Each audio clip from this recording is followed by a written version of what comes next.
Coucou tout le monde, j'espère que vous allez bien. Aujourd'hui on se fait une petite vidéo chill pour vous présenter donc mes achats de février et de mars, au programme surtout du bouquin, du jeu vidéo et de la figurine pop.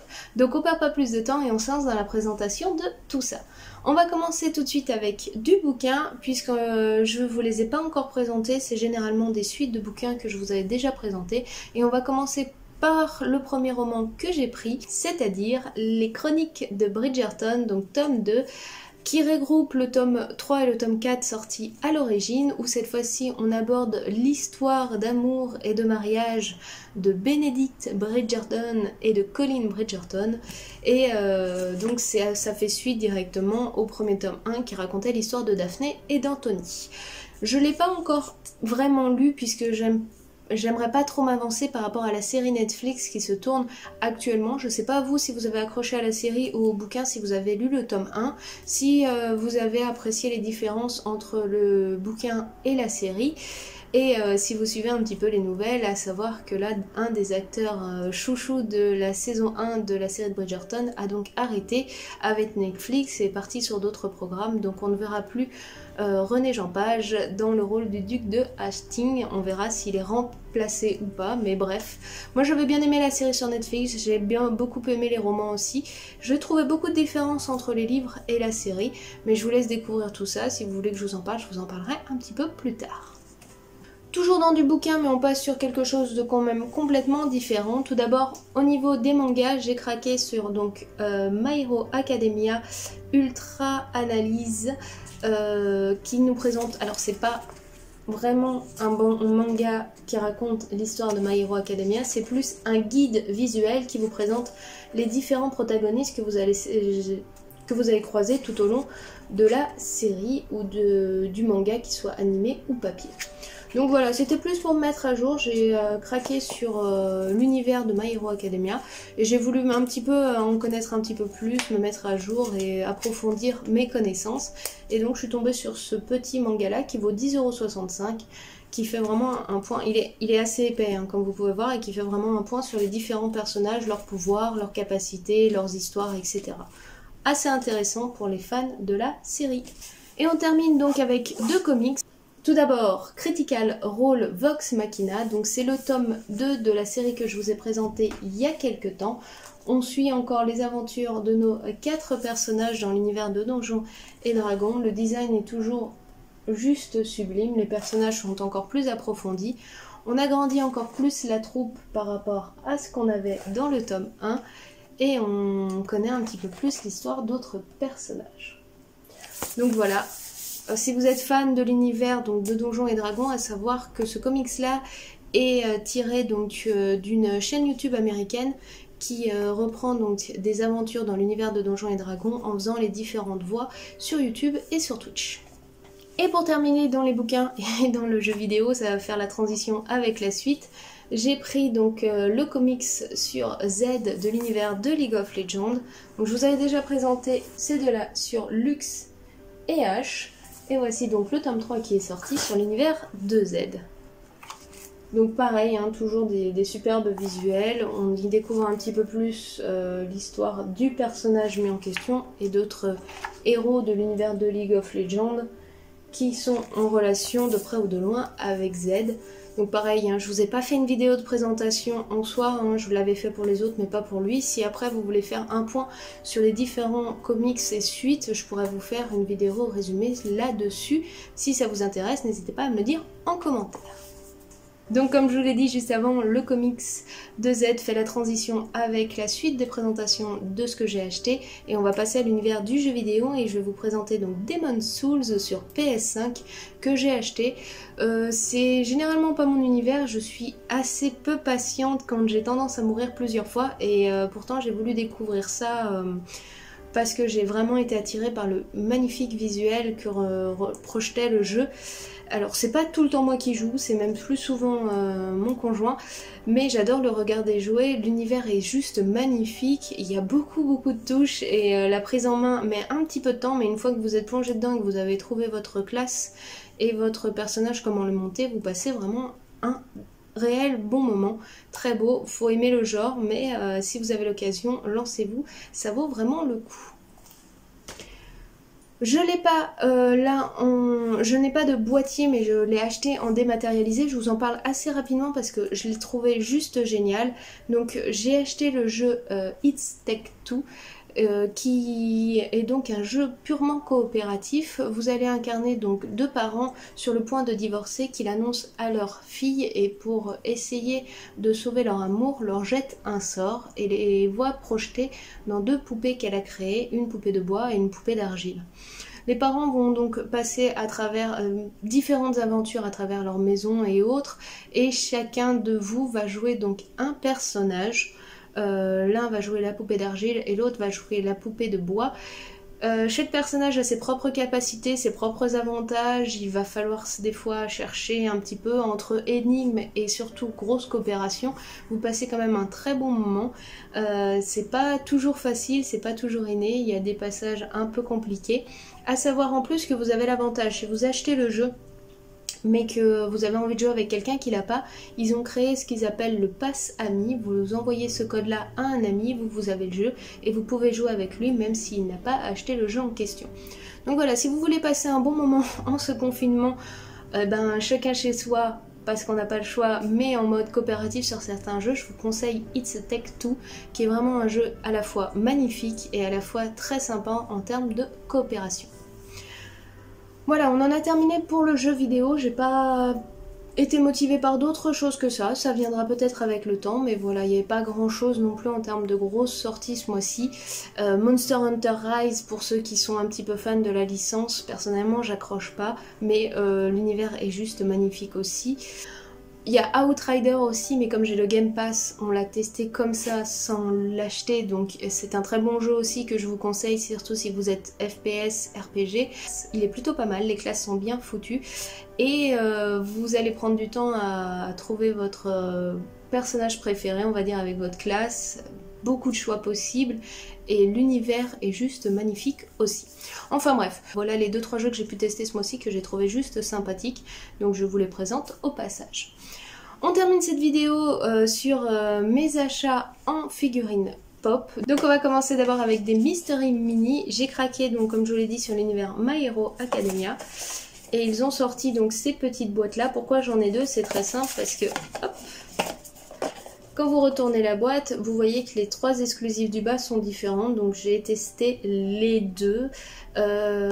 Sur celui-ci, j'ai eu ces deux-là déjà en exclusivité. Sur celui-ci, pas encore. S'il y en a d'autres, je ne sais pas si je craquerai encore, sachant que j'ai quand même eu pas mal de doubles. Mais j'ai profité de l'avantage de la Fnac de acheter la 3e offerte. Au passage, je vous présente rapidement à quoi ressemblent les figurines. Elles sont comme ça, elles sont quand même pas mal grandes, elles sont quand même pas mal détaillées. Donc si vous êtes fan de l'univers My Hero Academia, ça vaut peut-être le coup de craquer. Par contre, effectivement, dans le lot, il y en a 4 qui sont 1 sur 6, donc vous vous retrouvez quand même avec pas mal de doublons. Donc les 2 derniers doublons que j'ai eu, c'est ces deux-là. Pourquoi je vous les présente ensemble? Parce que vous avez la version 1 sur 6 qui est ainsi. Donc vous voyez, hop, les zones sont transparentes. Et la version 1 sur 72, où les versions sont plus mates parce qu'elles sont glow in the dark. Donc voilà pour les figurines, je sais pas vous ce que vous en pensez, mais voilà, c'était des petites Mystery Mini, j'ai craqué sur ces univers-là. Et toutes celles que je vous ai montrées là, c'est celles que j'ai eues en double. Enfin bref, ça c'est d'autres petites choses, c'est des petits craquages comme ça de temps en temps, j'aime bien ouvrir des boîtes mystères. Je trouve ça assez sympathique d'essayer de découvrir sur quoi on va tomber, même si effectivement il y a un risque de doublon, ce qui est peut-être des fois un peu gênant.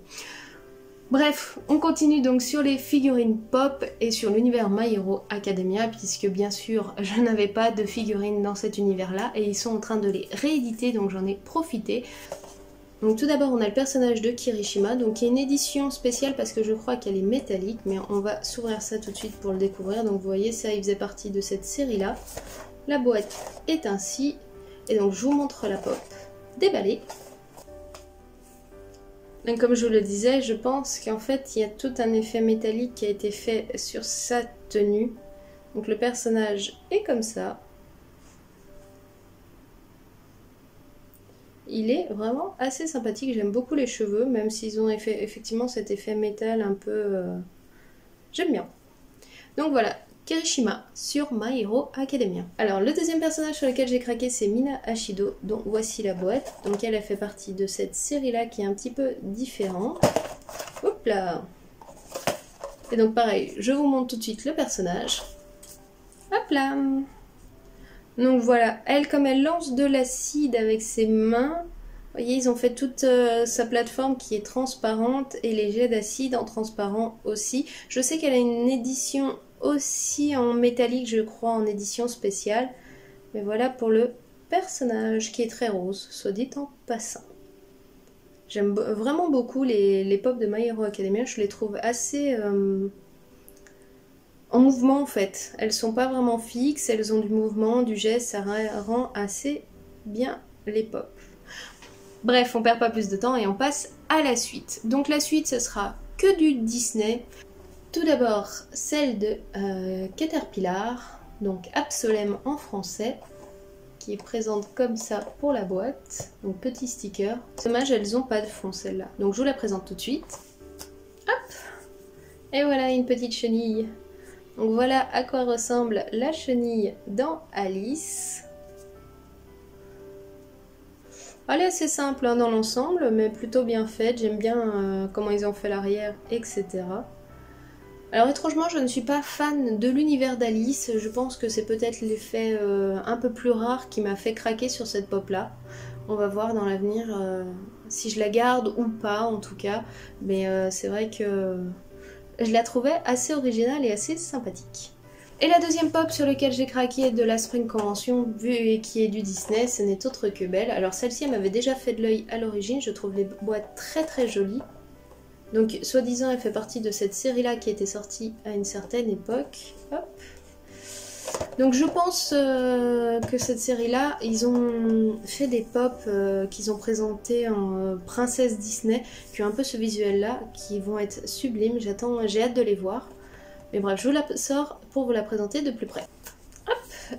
Et voici notre jeune Belle, toute fine, toute belle, en mouvement aussi. La robe, les cheveux, ses détails. Et surtout, avec son bouquin bleu, en train de lire au village au moment où ils vont tous chanter. Elle est simple hein, dans son ensemble, hein, faut pas se leurrer, même s'ils ont fait un petit travail en termes des pieds et de la robe, le livre, etc. Ça reste assez simpliste, mais voilà, celle-ci, elle m'avait vraiment... J'avais vraiment eu un coup de cœur, je me suis dit, je peux pas passer à côté. Les trois dernières que j'ai à vous présenter sont tirées du prochain Disney qui sortira donc ou au cinéma ou sur la plateforme. Je pense que c'est encore en discussion dans certaines régions. Et ce n'est autre que Raya et le dernier dragon. J'ai surtout craqué pour des créatures plus que pour les personnages. N'ayant pas vu le dessin animé, je n'ai pas d'affect particulier donc avec les personnages et autres. Mais forcément, il y a des dragons. Et moi, vous savez, quand il y a des dragons, je peux pas passer à côté. Donc j'ai craqué pour Sisu. Ou Sisu. Comme je n'ai pas vu le film, je peux pas vous garantir. Donc voilà la collection complète, que vous pouvez retrouver maintenant partout. Hein. Donc je vous la déboxe tout de suite. Et voici pour notre jeune dragon. Donc j'aime beaucoup les tatouages qui sont au niveau de sa corne et le dos, etc. Sa queue aussi qui est pas mal détaillée. Il y a une version Glow in the Dark, si je ne me trompe pas, de Sisu, qui était une édition exclusive à une boutique, mais je ne sais pas trop laquelle. La bouche est vraiment bien travaillée, je trouve.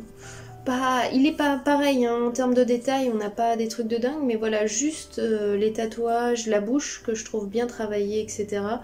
Vraiment, ça rend le personnage super cool. Donc ce qui est marrant, c'est que dans la liste des personnages qu'ils ont fait en Funko Pop, ils n'ont pas fait cette créature-là quand elle a sa forme humaine. Peut-être avoir dans l'avenir, en édition exclusive, on verra bien. Mais voilà, donc pour le premier personnage de la série Raya. Deuxième créature de la série Raya qui m'avait fait fondre dès le début, ce n'est autre que Tuk Tuk dans cette forme-là que je trouve juste magnifique. Donc voilà, la collection est toujours un peu la même. Je vous le déboxe tout de suite.